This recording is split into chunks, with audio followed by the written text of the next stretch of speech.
Hi, my name is Celeste, and this is me. So I am very outgoing. I can be extremely extroverted, but I can also be introverted depending on the settings. I have a great work ethic because I take a lot of pride in being successful in school and in work. I'm also athletic, so I'm very competitive when it comes to sports, and I'm extremely family oriented. So, to start off, my self concept comes from my past, and a major past experience is the passing of my dad at 14. And this is a photo of him.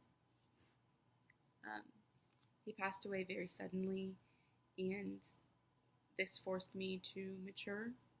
And this brought about a uniqueness in me and in the way I viewed myself.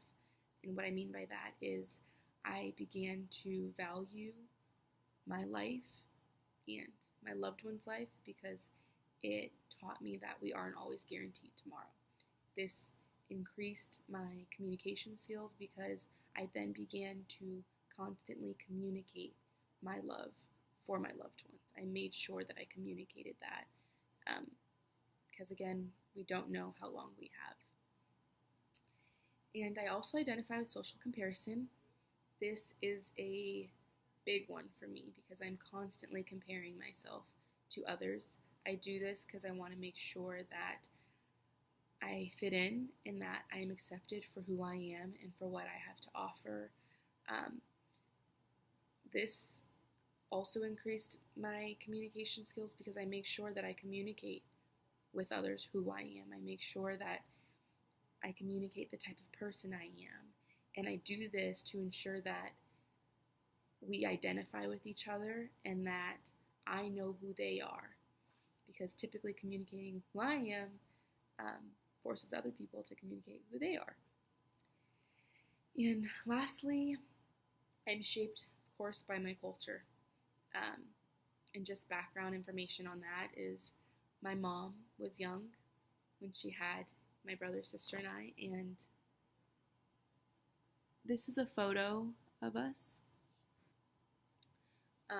So she was young and she was a single mother, and this taught me to be strong and to be independent. And this is a major thing in my culture because we are taught to handle the most difficult of times that we face in our life headstrong, and to get through it and to fight through it and to find a way to be okay. And it's almost frowned upon to ever complain or whine about whatever difficulties we may face because we're taught that life isn't easy and life isn't fair and you have to figure it out. And this being taught that has helped me communicate with others, just really when it comes to advice. I have found that my communication is extremely strong in that department because I've always been taught this tough love, that you gotta face it and figure it out. And as of recently, I identify with a new culture because I was baptized on Sunday. And I've always been a Christian, but this is still a new culture for me, and it taught me to love others and love myself as Christ has loved us. And of course, that increases my communication because now I'm constantly communicating my love for others and their value. So these are concepts that have made me who I am.